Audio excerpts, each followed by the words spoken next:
ఎన్నికల్లో ఇక నుంచి దొంగ ఓట్లు ఉండవా? ఎవరి ఓటు వారే వేసే విధంగా నిబంధనలు రానున్నాయా? రిగ్గింగ్, బోగస్ ఓట్లు, దొంగ ఓట్లు లాంటి వాటికి చెక్ పడనుందా అనే చర్చ ప్రారంభమైంది. అదే జరిగితే ఇక ఎన్నికలు స్వేచ్ఛగా జరిగినట్లే. అంతేకాదు, ఫలితాలు కూడా ప్రజాభిప్రాయానికి అద్దం పట్టినట్లే అనుకోవచ్చు. ఇదంతా ఎందుకు చెప్పాల్సి వచ్చిందంటే, సుప్రీంకోర్టు ఇటీవల వెలుబుచ్చిన అభిప్రాయాలు ఫ్రీ అండ్ ఫెయిర్ ఎలక్షన్కు దోహదపడేలా ఉన్నాయి. కనుక ఆ వివరాలేంటో ఇప్పుడు చూద్దాం.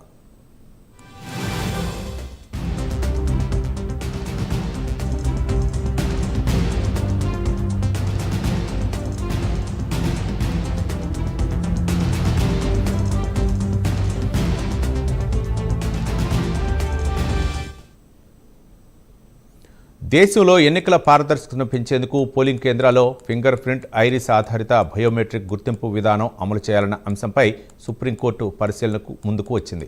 దేశంలో ఎన్నికల పారదర్శకతను పెంచేందుకు పోలింగ్ కేంద్రాల్లో ఫింగర్ ప్రింట్, ఐరిస్ ఆధారిత బయోమెట్రిక్ గుర్తింపు విధానం అమలు చేయాలన్న అంశంపై సుప్రీంకోర్టు పరిశీలనకు ముందుకు వచ్చింది. డూప్లికేట్ ఓటింగ్, నకిలీ ఓట్లను అరికట్టాలనే లక్ష్యంతో దాఖలైన పిటిషన్పై కోర్టు స్పందించింది. Chief justice Suryakant, justice Joymalya Bagchi నేతృత్వంలోని బెంచ్ కేంద్ర ప్రభుత్వం, భారత ఎన్నికల సంఘం పలు రాష్ట్రాలకు నోటీసులు జారీ చేస్తూ వారి అభిప్రాయాలను కోరింది.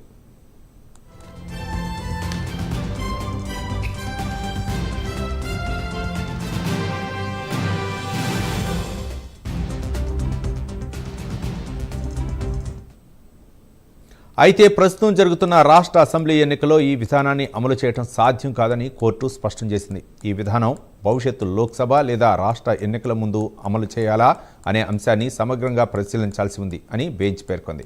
ఈ పిటిషన్ను న్యాయవాది అశ్విని కుమార్ ఉపాధ్యాయ్ దాఖలు చేశారు. పోలింగ్ బూత్లో బయోమెట్రిక్ వెరిఫికేషన్ వ్యవస్థను అమలు చేస్తే డూప్లికేట్ ఓటింగ్, గోస్ట్ ఓటింగ్ వంటి ఎన్నికల లోపాలను తగ్గించవచ్చునని ఆయన వాదించారు.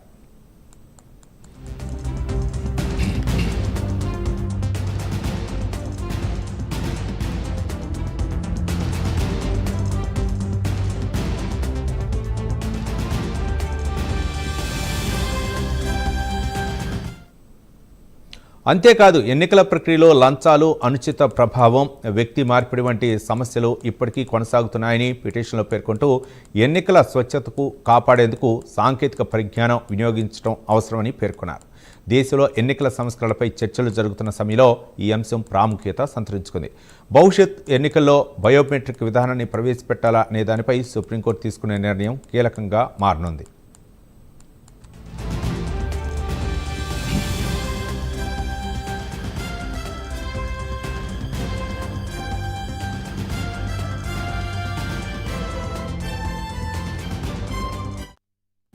ఇదే గనక అమలైతే ఓటింగ్ పటిష్టవంతంగా జరుగుతుంది, అక్రమాలకు ఆస్కారం ఉండదు, ప్రజామోద ప్రభుత్వం ఏర్పడే అవకాశం ఉంది, ఎవరు ఓటు వేయలేదో అట్టే తెలిసిపోతుంది.